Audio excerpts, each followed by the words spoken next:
நீங்கள் எவ்வளோ ஜெயிக்கிறீங்கன்றது முக்கியம் இல்லை, எப்போ நிறுத்துறீங்கன்றது தான் முக்கியம். ஏன்னா எண்டு பிளான் இல்லாத சக்ஸஸ்ன்றது ஒரு மிகப்பெரிய ஃபெயிலியர். இது 48 லாஸ் ஆஃப் பவரில் இருக்க லா 29, plan all the way to the end. Alexander the கிரேட்டாக இருக்கட்டும் இல்லை நெப்போலியனாக இருக்கட்டும், அவங்களோட எம்பையர்லாம் ஃபால் ஆனதுக்கு காரணம் அவங்களுக்கு எப்போ நிறுத்தணும்னு தெரியல. பட் ஒட்டோ வான் பிஸ்மார்க் அந்த தப்பை செய்யலை. அவரோட பிளானாக என்ன இருந்துச்சுன்னா, ஒன்றுபட்ட ஜெர்மன் எம்பையரை உருவாக்கணும்னு நினச்சாரு.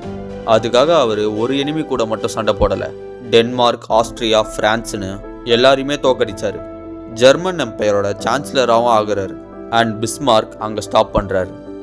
அந்த டைமில் தான் பிரிட்டிஷ் மாதிரி யூரோப்பியன் கண்ட்ரீஸ் மற்ற கண்ட்ரீஸை காலனைஸ் பண்ணிட்டு இருந்தாங்க. பட் பிஸ்மார்க் ரொம்ப பவர்ஃபுல்லாக இருந்தோம் எந்த ஒரு வாரும் பண்ணாமல் அவரோட பவரை மெயின்டைன் மட்டும் பண்ணிக்கிட்டாரு.